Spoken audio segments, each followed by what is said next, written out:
Hello world, dito tayo ngayon sa Sinalang Elementary School para tutulong sa pagrepack ng mga relief goods para sa mga biktima ng typhoon. Kasi maraming parte ng Abra ang lubog na lubog dahil sa typhoon. Ang Boy Scout of the Philippines po, kasamang Alpha Phi Omega and Adel Rovers po, magtutulong-tulong para sa pagre-repack ng mga ayudang ito. Yan ang dami nila.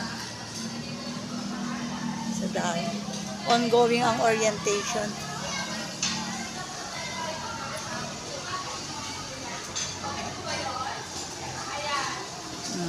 Dami.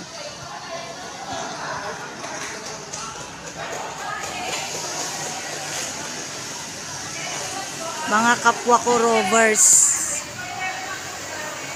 Mga kapwa rovers and parents. Dami natin, ha? Daming ibibigay na ayuda. Ayan, paparating mga other rovers. Boy Scout of the Philippines, Assist, Rover Scout, Circle number 12. Yan.